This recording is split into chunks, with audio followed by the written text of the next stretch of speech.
The huge mistake of Jon not killing the Night King in the Game of Thrones is made worse by Aegon's dream in House of the Dragon. The Targaryen dynasty is shown at its pinnacle of power in House of the Dragon, which is set 172 years before the birth of Daenerys Targaryen.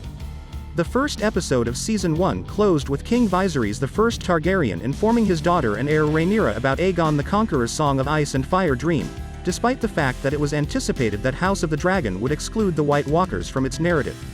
Aegon had a vision of a horrible menace coming from the north that would wipe off humanity. The Iron Throne would need to be occupied by a Targaryen monarch who could unify Westeros in opposition to the cold and the dark in order for the living to triumph. Aegon the Conqueror's image of the White Walkers, which has since been retconned in House of the Dragon, was one of the most contentious elements of Game of Thrones Season 8's portrayal of the long-running menace. Arya sprang out of nowhere to slay the Night King with the Valyrian steel dagger in Game of Thrones, ending Jon Snow's major story arc. It took about 3 episodes and only one significant fight to vanquish the army of the dead. Despite this rivalry accentuating his series' plot, Jon Snow wasn't even the one to kill the Night King in the end. Despite the unexpected and thrilling way in which Arya Stark ended the Night King's reign, this development drew harsh criticism for wrongly designating someone other than Jon to do it. Game of Thrones really botched the resolution of the Night King, especially in light of the additional background provided by Aegon's dream. It should have been Jon Snow who killed the Night King, as Aegon's prophecy stated that one of his descendants would become the king or queen to end the threat posed by the White Walkers. While Jon Snow was the king in the north who was secretly a Targaryen and Stark, the ideal embodiment of ice and fire, Daenerys was already a Targaryen queen who intended to sit on the Iron Throne. Aegon the Conqueror saw Jon as the one to slay the Night King and called him after the Dreamer, therefore the entire Game of Thrones series had been training him for this.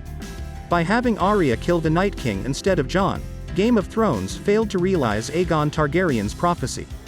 Jon and Daenerys were able to unify the entire realm against the Winter enemy. Since his actual paternity was crucial, Jon Snow the Aegon Targaryen should have always been the one to draw the dagger.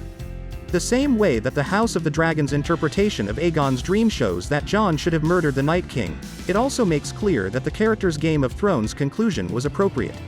Aegon's prophecy implies that the Targaryens' leadership of the Seven Kingdoms was unnecessary after the Night King's defeat, despite the wishes of many who wanted Jon Snow, the real heir to the Iron Throne, to become the ruler of Westeros.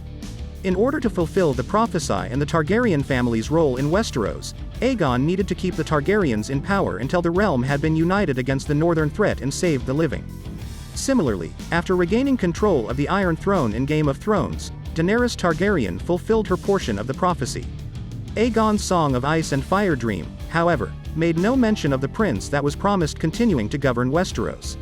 After Aegon's vision came to pass, the Targaryens' belief that the Iron Throne was their birthright would have come to an end, which is possibly why Jon is now the last Targaryen in history because he never desired the throne. The Targaryen dynasty in Westeros was intended to begin with Aegon I, and end with Aegon the Last, as House of the Dragon now poetically suggests. Please like this video and subscribe to my channel. See you soon.